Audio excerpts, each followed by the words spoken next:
or sleep or rest or eat. Yes, sometimes or drink fluids.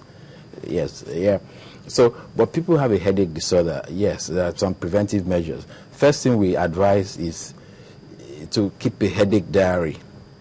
Okay, that means you need to note how frequent the headaches are, the times of the day, what you are doing when the headache occurs. This gives us an idea of the precipitating factors in that particular individual. It varies from person to person. Okay, so when we look at that, we can actually say, okay, your headaches are actually because you work late in the night, or you watch too much television, not channels, sorry. Okay, and so we can have an idea, or maybe you are skipping meals. Okay, yes.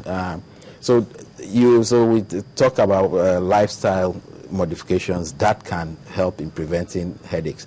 Having done that, you may also need to give medication. Like individuals who have migraine, if the migraine is frequent, there are medications which we call prophylactic medications that individual has to take to prevent or reduce the frequency. The drawback is that these medications have to be taken daily, all right, rather than the abortive medications, which is when the headache is there, you take and stop. Okay. All right. So there are things we you have can do to reduce go on a quick break, and we'll come right back. It opens with a gate of arts, moves into windows of creativity. She finds the only English word she knows from somewhere hidden in the belly of a 4'9" body, and instead of "I won't get," she greets us with "bye-bye." Branches into rooms of color,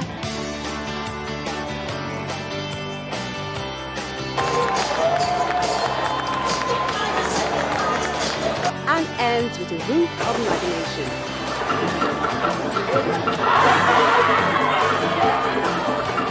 Walk into Art House. The pieces all come together at 9:30 p.m. every Saturday. Art House, life is art. Welcome back. It's still Health Matters on Channels Television, and we're talking about headache disorders. This is the time that you can call in and give us your comments, ask your questions. The number to call is 01-8923-900. That's 01-8923-900. So we were talking about daily medications for headache disorders. What kind of headaches would someone need daily medications for? Frequent migraine headaches. Some patients who have cluster headaches, and then those with what we call chronic tension type headaches. Okay, but wouldn't the answer be to just take the tension out of their lives? No. Well, it's, even though we call that headache tension type, it doesn't mean it's caused by tension all the time. Okay. In fact, most times it's like you can't see anything causing the tension. Okay, there are those kind of headaches that there really isn't any reason you can put your finger on for why it's occurring. And it's actually more because of the frequency, really. If you have a migraine attack like once in a month or once in 2 months, all you need is something to take when the migraine headache is there, and that's all. Okay, until it comes again, you take. But if you're having like migraine every week, once a week, or even more than, then you need something to reduce the frequency or even stop the migraine from occurring. Okay. So that's that can happen. It can actually be stopped from occurring with medication. Okay. You need to be on the medication to stop the migraine from the headache from occurring. That's interesting, because some people say that, you know, that's my headache. I mean, that's the language they use, my headache. And they talk about migraine like they can foresee when it's coming. Like they have certain feelings and certain symptoms before it actually comes. Yes, there are several phases of a migraine headache.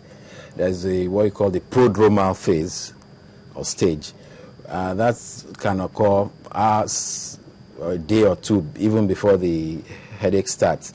The individual may wake up feeling unusually elated, happy, or depressed. Happy. Yes. And from the person's experience, she will know that I'm going to have my headache today. Okay. Just the fact that you wake up and you are not, you are happier than you are normally. Or on the other hand, you feel depressed or moody, or just not comfortable, not your normal self.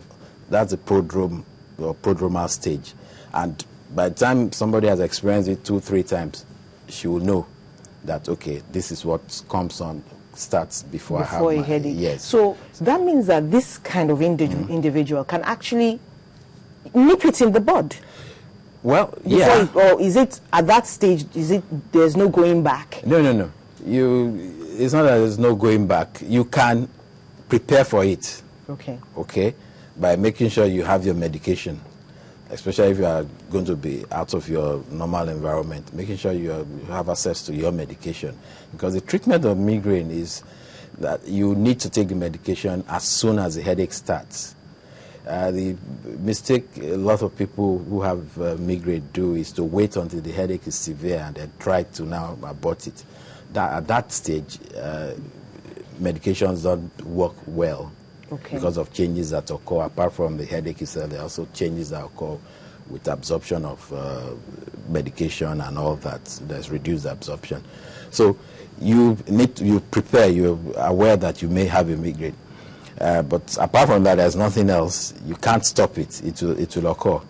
Okay. I also forgot to mention, as prodromal, you may find that individuals have an unusual craving for certain types of food.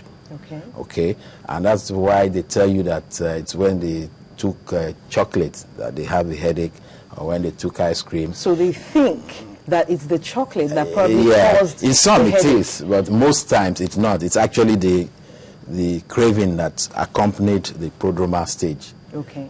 So you spoke of other stages. Yes. Then there is the aura. The aura stage.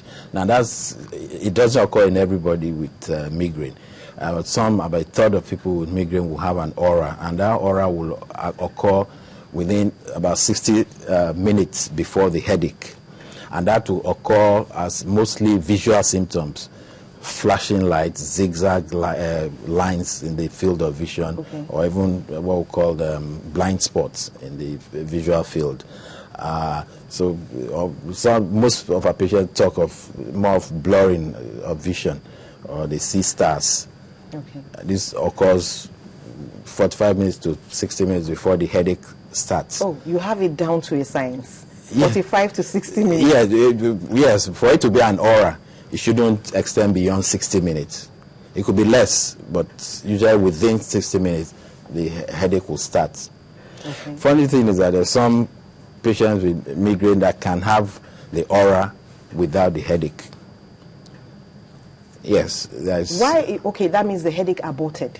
It just stops. Yeah, it just didn't continue. All right.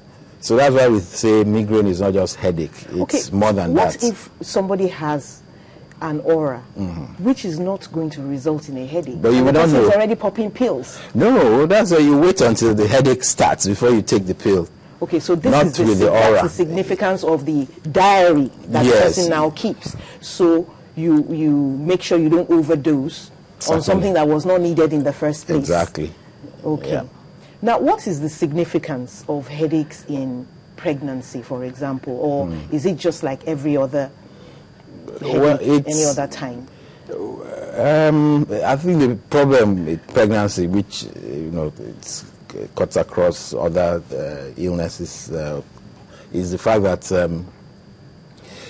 when you take medication, you need to worry about the effect of the medication on the growing fetus. That's the only thing. And also that during pregnancy, there are a lot of hormonal changes and all that, which can affect your headache in different ways. It could make your headache more frequent if you are a migraineur, or it could make your headache less frequent. It's very unpredictable. But the most important thing is this issue of whether the medication you are going to take is safe. That's for when a person is pregnant. Yes. But otherwise, the headaches are the same. Okay. producers are telling me it's time to go. This has all been very interesting.